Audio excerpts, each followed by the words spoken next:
My husband had been gone for 3 years, gone physically, emotionally, and in every way that mattered, and during that time, I thought I understood loss, loneliness, and uncertainty, but nothing could have prepared me for the day his family kicked me out of the home we had shared. I arrived at his parents' front door that morning, carrying the last of my belongings, only to be met with cold eyes and sharp words. "You've overstayed your welcome, Olivia. It's time to go," his mother said, as if she were merely asking me to leave the grocery store rather than evicting me from the only life I had built with my husband. I tried to argue, to explain that I had nowhere else to go, that I had remained loyal for 3 long years, but they were unmoved.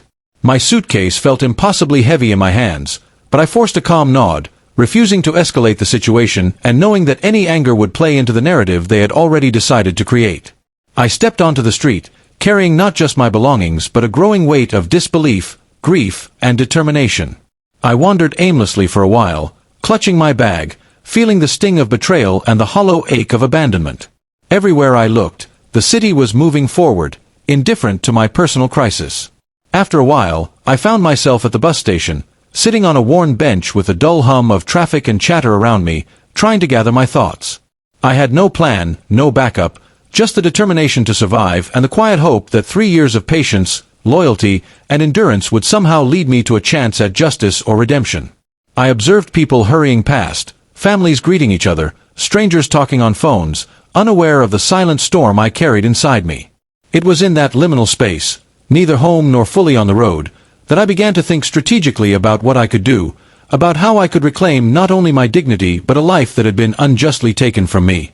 As I waited, memories of my husband flooded back, memories both comforting and painful.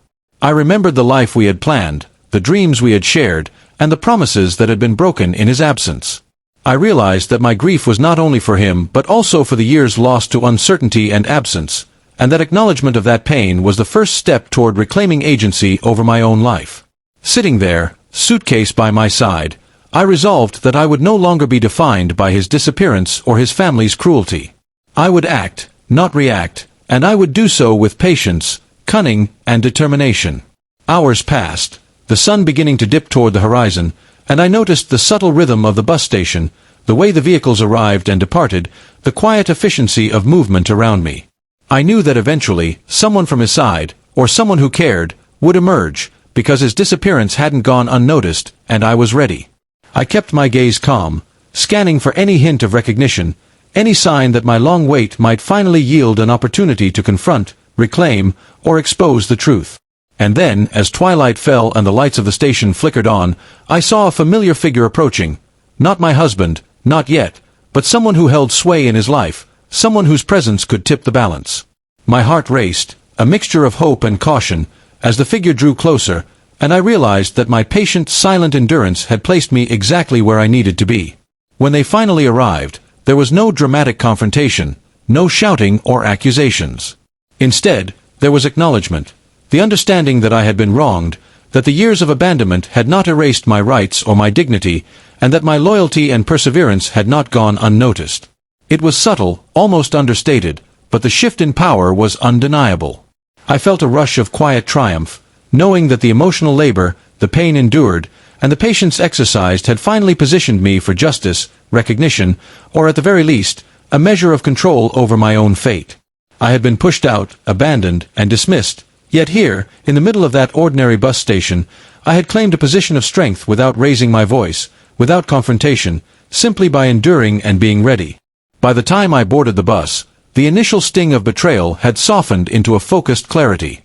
I knew that the next steps would not be easy, that reconciliation, confrontation, or legal resolution might still be necessary, but I had learned an essential truth.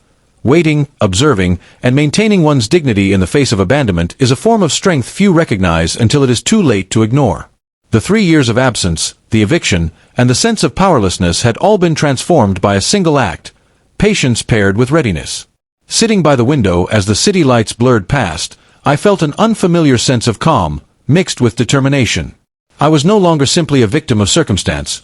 I was a participant in my own destiny, prepared to reclaim my life on my own terms, with a quiet but undeniable assurance that those who had tried to erase me would no longer have the power to define my story.